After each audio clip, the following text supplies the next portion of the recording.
There is no right और there is no wrong, कोई formula नहीं है बिजनेस का। ये हम लोग को राकेश भैया भी बोलते थे, stock price, lot of people feel कि उन्होंने इतना पैसा बनाया तो कुछ तो फॉर्मूला होगा। इसे फॉर्मूला नहीं है यार, ये लक है।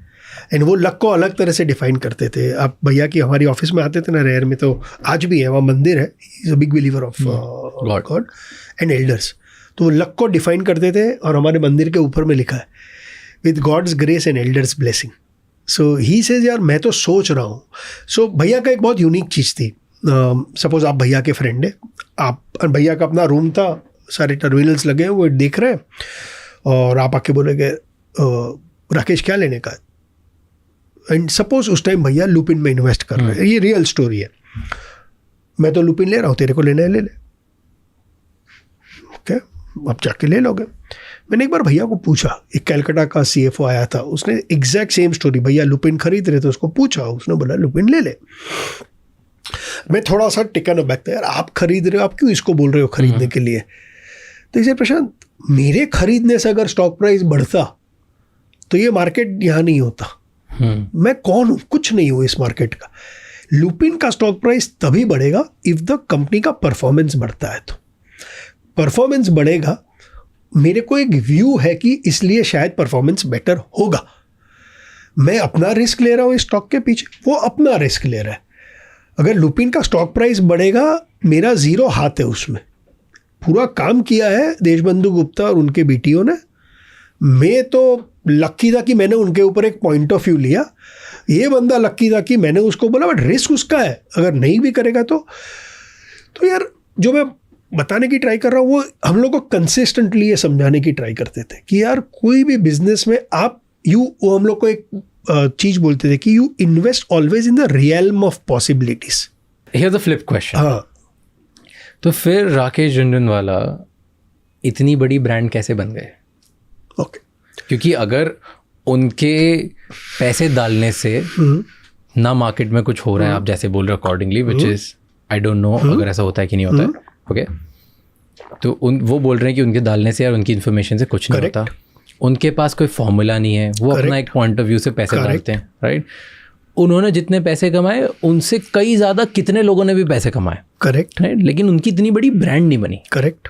बहुत सारे लोग हैं जो स्टॉक मार्केट में किंग्स होंगे, क्वींस होंगी, जिन्होंने अपने अपने लेवल पे मैनिपुलेट करके, नहीं मैनिपुलेट करके, जेन्युइन से, लक से, व्हाटएवर, उन्होंने करोड़ों रुपए कमाए, और राकेश झुनझुनवाला सर से प्रॉब्ली ज़्यादा पैसे कमा लिए। पॉसिबल है, राइट। उनकी इतनी ब्रांड नहीं बनी, सिर्फ एक ब्रांड इंडिया में इतनी बड़ी कैसे बन गई?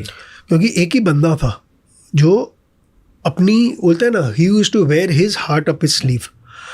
मतलब मैंने आज भी शायद, अगर प्रॉबली हमारे प्राइम मिनिस्टर उनसे बड़े बुलिश होंगे इंडिया के ऊपर, बट अदरवाइज मैंने इंडिया के ऊपर उससे बड़ा बुल नहीं देखा है। इतनी उनकी thinking about where country will grow. दूसरा, उनको ये लग रहा था कंट्री को ग्रो करने के लिए, हमारे GDP को ग्रो करने के लिए कैपिटल मार्केट का एक बहुत बड़ा महत्व है, बिकॉज ऑफ कैपिटल एलोकेशन। क्या डिफरेंस है इंडिया और चाइना में, राइट? इंडिया में कैपिटल मार्केट्स कैपिटल को एलोकेट करते हैं। आप एफिशिएंट है, आपको पैसा मिलेगा, मैं इनएफिशिएंट हूँ, नहीं मिलेगा। China, because it is autocracy, state allocates capital, right? तो कोई फ़र्क ही नहीं पड़ता, इसलिए चाइना की बैंक की बैंड बजी हुई है। इंडियन कंपनी जो निफ्टी की, जो हमारी टॉप 100 कंपनीज है, has the highest ROEs amongst any companies in the world, because market is allocating capital. If you are efficient, you will get capital, you will start becoming more and more efficient. Bhaiya would go and educate Indian investors. He was the first person who will go on CNBC and he will talk about India's structural story, why everybody should believe in India, why everybody should talk about, why everybody should invest in Indian stock markets. And he used to tell people, investing is not a part-time job. It's a full-time profession. तो ये tips के पीछे मत भागो. Tips are injurious to wealth. Sorry. Be a long-term investor. You don't invest your capital. Give it to mutual fund guys. वो professionals है, उनको आता है. Wealth कहाँ से बनी, आपका question, right? So भैया के 2 business models है. एक है trading. Trading से उनका capital बनता था, उनकी wealth बनी है investing से. Amongst the very, very few people I have seen in my life who can build a wall between trading and अगर आप एंड इन्वेस्टिंग, अगर आप हमारी रेयर की ऑफिस में आएंगे तो हमारे 10 कमांडमेंट्स ऑफ ट्रेडिंग है भैया के और 10 कमांडमेंट्स ऑफ इन्वेस्टिंग है. They are not formulas, commandments है. सो जब वो ट्रेड करते हैं उनका माइंडसेट अलग होता है. वो कभी भी डे ट्रेडिंग नहीं करते, वो कभी भी वीक ट्रेडिंग नहीं करते हैं. वो निफ्टी आज नहीं लेते कल बेचने के लिए. उनका निफ्टी का एक व्यू होता है, वो व्यू बनता है basis countries growth, what is happening versus the result. अब निफ्टी देखेंगे तो निफ्टी के अंदर में 30 कंपनियां हैं. वो 30 कंपनियों का नफ़ा है. जब आप निफ्टी का EPS कैलकुलेट कर सकते हो, निफ्टी एक PE मल्टीपल पे ट्रेड करती है.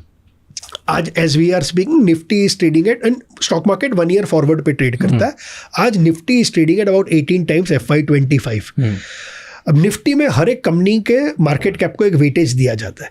फाइनेंशियल्स के पास 35% वेटेज है, कंज्यूमर के पास 18% वेटेज है. फॉर एग्जाम्पल, ये हर एक बैलेंस शीट को स्टडी करते थे निफ्टी 30 कंपनीज की. आज तो क्या बोलूँ भैया है नहीं. भैया को आप 30 कंपनी की P&L balance sheet cash flows के बारे में पूछ लो निफ्टी की. यहाँ पर हम लोग 8 जन थे रिसर्च में, हम लोग 8 जन से ज़्यादा राकेश भैया पढ़ते थे एवरी डे.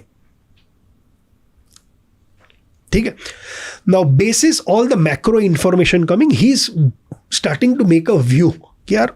एंड दूसरा, वो हमको बोलते थे प्रशांत तू मेरे को कोई भी कंट्री में ले जा, स्क्रीन के सामने बैठा था, हम लोग पैसा बना लेंगे. Because as a trader we never trade on opinion, we trade basis price.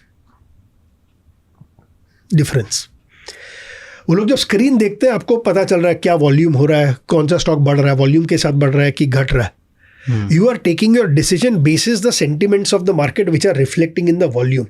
वो लोग कभी इस बेसिस पे ट्रेड नहीं करते हैं कि मैं सही हूं या मैं गलत हूं. मैंने एक पॉइंट ऑफ व्यू लिया, मार्केट अगर मेरे को बोल रही है कि मेरा पॉइंट ऑफ व्यू गलत है तो हम लोग स्टॉप लॉस ट्रिगर हो जाता है. सो ट्रेडिंग का पहला कमेंटमेंट था कि you trade basis price, not basis opinion. Your first loss is your best loss. वो कभी ट्रेडिंग को इन्वेस्टिंग के साथ कंफ्यूज नहीं करते थे. चाहे राकेश झुंझुनवाला हो, राधा किशन दमानी हो, रामदेव अग्रवाल हो, चाहे निमिष शाह हो, इन सब से मैंने एक चीज़ सीखी जो हम लोग कोई इम्प्लीमेंट नहीं कर पाए. वर्ल्ड में बहुत कम डेकेडल कंपाउंडिंग स्टोरीज मिलती है. आपको कोई 5 साल ग्रो करेगा, 7 साल ग्रो करेगा, बट डेकेडल 40 साल तक कंपाउंडेड 15-20% करना, आप मैथ्स करोगे तो आप हिल जाओगे. उनको ये अक्कल थी कि अगर कोई मेरे को कंपाउंडिंग स्टोरी मिल जाती है तो फिर बेचने का नहीं, क्योंकि लाइफ में 1 या 2 ही मौका ऐसे मिलने वाले हैं. अगर ऐसे और भी बहुत इंसाइटफुल शॉर्ट्स और क्लिप्स देखनी है तो इस चैनल को सब्सक्राइब कर लो.